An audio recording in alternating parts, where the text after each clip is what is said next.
জয় রাধে, জয় নিতাই চৈতন্য। আশা করি ভগবানের কৃপায় আপনারা সবাই খুব ভালো আছেন এবং আনন্দিত আছেন।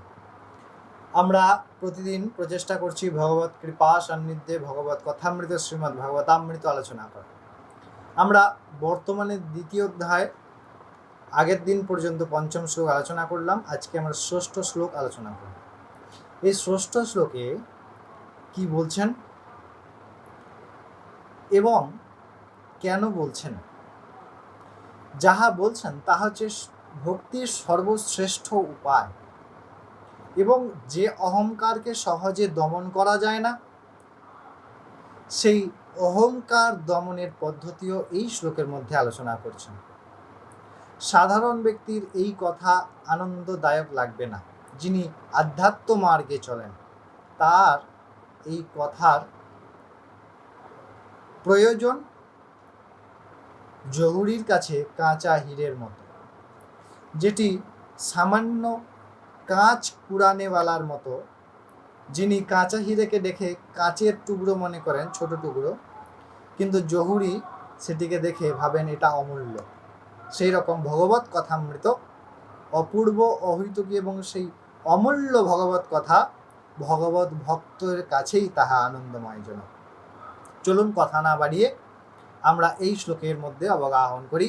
শ্রীমদ্ ভাগবতের দ্বিতীয় শ্লোকের ষষ্ঠতম শ্লোক, দ্বিতীয় অধ্যায়ের ষষ্ঠতম শ্লোক। নারদ মুনি বলছেন যে বৃদ্ধাঞ্জলিং ত্বয়া পৃষ্ট্যম কিং করোমিতি চেকদা ত্বং তদা জ্ঞাপয়াৎ কৃষ্ণমদভক্ত্যান পোষয়তি। নারদ মুনি বলছেন ভক্তি মহারানীকে যে আপনি যখন করজোরে ভগবান শ্রীকৃষ্ণের কাছে প্রার্থনা করেছিলেন যে আমার কি কর্তব্য এবং কি করলে সমস্ত রূপে সর্ববৃহৎ কল্যাণ সম্ভব হয়, তখন তাহার উত্তর স্বরূপ ভগবান শ্রীকৃষ্ণ বলেছিলেন আমার ভক্তের পোষণ কর।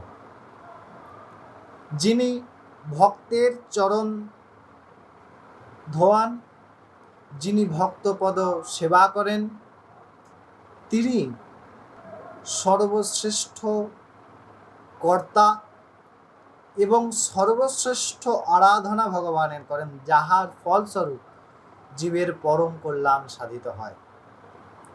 তাই আমাদের এটি ভক্তি মহারানীকে শুধু বলছেন না, আমরা কিভাবে আমাদের জীবনে কল্যাণ সাধন করব তার জন্যেই এই প্রসঙ্গ বলছেন।